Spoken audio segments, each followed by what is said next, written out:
আসসালামু আলাইকুম সবাইকে। সবাই কেমন আছেন? আশা করি সবাই ভালো আছেন। তো আমি আল্লাহর রহমতে ভালো আছি। তো বাজার করে নিয়ে আসলাম, জিনিসপত্র এত দাম।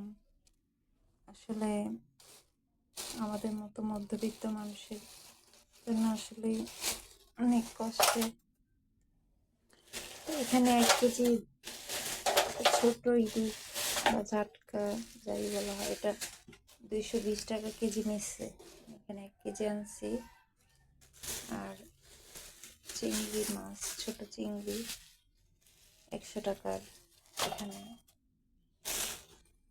আর হয়েছে বেগুন আনছি, বেগুন 120 টাকা কেজি বলে।